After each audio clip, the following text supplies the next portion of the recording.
Hey guys, welcome to another New World video. So guys, huge news today. The devs finally posted the August dev blog, and in this one we got a lot of great news about what's to come, when it's coming, as well as some changes many of us have been anticipating for a long time. So let's go over the big stuff, and hopefully you guys will be as excited as I am. So let's just get into it.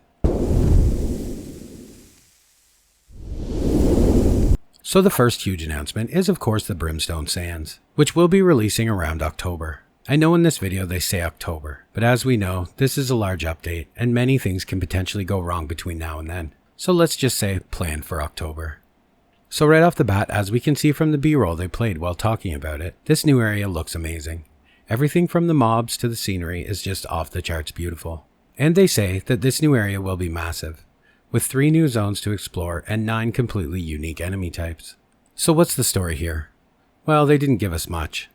But from what they did share, it's like this. Long ago, Egyptians came to the island and somehow, for some reason, create a symbiotic relationship with the island's ancients. Then, after existing like this for a millennia, a war broke out between them. The outcome, or the consequences of this war, is still not known to us. But then the Roman legion lands on this area post-war, or potentially mid-war. This wasn't made 100% clear in their description. And when they arrive, they quickly encounter the corruption, which has crazy consequences. These 2 events have left the Brimstone Sands in chaos and disarray, which leads to enter us, the players, into this new area. Another little hint they gave us was one of our current allies will be one of our greatest enemies in this new area, which is interesting. That, unfortunately, was all they really wanted to share with us in this update. However, they do say they have a large portion of the September dev blog slotted to cover this in great detail, and from the video they played and the stuff we got to see, I'm very excited. This update looks just amazing. I love the aesthetics. The Roman Legionnaire NPCs look just sick. So I am really looking forward to this. Which of course leads us to the next thing they announced, which will be coming along with this update, which is the Great Sword at long last. This weapon will be very unique in both playstyle and in potential combination. Because as they said, it scales off dex and strength completely equally. So the potential combinations are awesome. Bow, greatsword, spear, greatsword, you get the idea. It also offers very unique trees for a 2-hand weapon. First being the Onslaught tree, which of course will be the 2-hand offensive tree. The way they described this tree was that it will make you do a ton of damage, sort of like a 2-hand berserker, but at the cost of reduced health and increased incoming damage. And the second tree, and this one is very interesting, is the Defiance tree, which is, you guessed it, the defensive tree. While in this tree, you will do much less damage, but in exchange be very tanky, be able to taunt and all of the standard tank things, but with a 2-hand weapon. This makes things super interesting and potential for off-tanks and such, which got me excited for the future, because the way they leaned into the idea of off-tanks and how much they described it, makes me think that raids are on the table of discussion. They also briefly mentioned the first expedition being released in the Brimstone Sands, which will be the Ennead, which will closer explore the relationship between the ancients and the Romans and how it affected the Egyptians.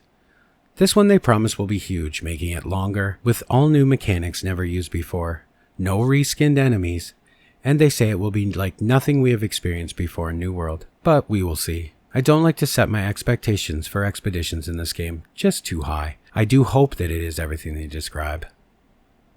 And finally, they briefly touched on a new player starting experience they plan to release along with the Brimstone Sands. They plan to completely revamp how you play, where you play, and how you level from 0 to 25. They didn't give us any details on this other than that. However, they did play a background B-roll, which leads one to believe that this one looks like a new starting island, a sort of introduce you to everyone zone, where you play to 25 before being hurled into the main island, which could be very interesting. So, when can you expect to sink your teeth into this new content? Very soon. The plan is much like it was during the Medley Fair PTR. They plan to begin rolling out pieces of this new update in the September PTR. We of course will not get it all at once, because they want each piece to be tested completely, but our first glimpse will be as early as the first week of September. So the rollout plan looks something like this. The September PTR launch will include the new starting area for the new player experience, the Greatsword, and a bunch of other changes that they haven't listed that will be in the patch notes for the PTR. Then later, the Brimstone Sands area will be introduced, followed by the new expedition and so on. So it looks like the September PTR will be a very, very busy place. I am so excited to get on there and try this stuff, I can't even tell you. Now, aside from the new content, they did address another issue they plan to change, and this is just as exciting as a new area as far as I'm concerned. And what I am talking about is territory management and the rework they have planned. The plan here is to make some changes to how territories reward players, how they are taken, and what they offer to attract players to play there. So first, they want to address the issue that has always existed in the game that has made places like Everfall and Windsward a sort of I-win territory to take. Currently, as you know, if a company controls one of those territories, they can become so rich no one can even compete. This is not what they intended. So they are going to be rebalancing and making changes to all of the territories to make them all equally as rewarding, although they did not mention how they plan to do this. Next, they are addressing shell companies. They didn't want to simply add a cooldown to company changing. They wanted players to still be able to leave a company and join another, so they are going to be a bit more in detail about this.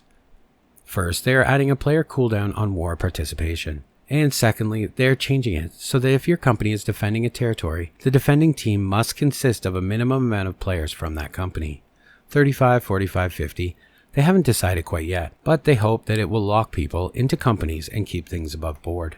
So basically, they want to rework the whole territory control system so that it feels rewarding to own one, but not so rewarding that new players or smaller companies never have a chance of catching up.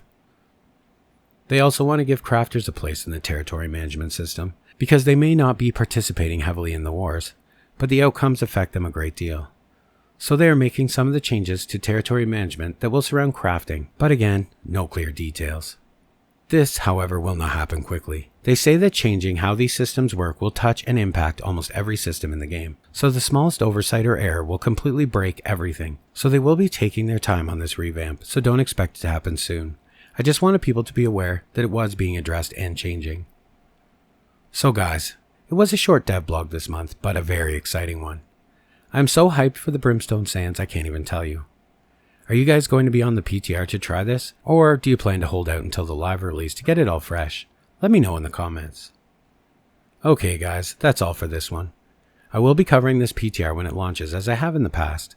And as always guys, thanks for watching, and I will see you in the next one.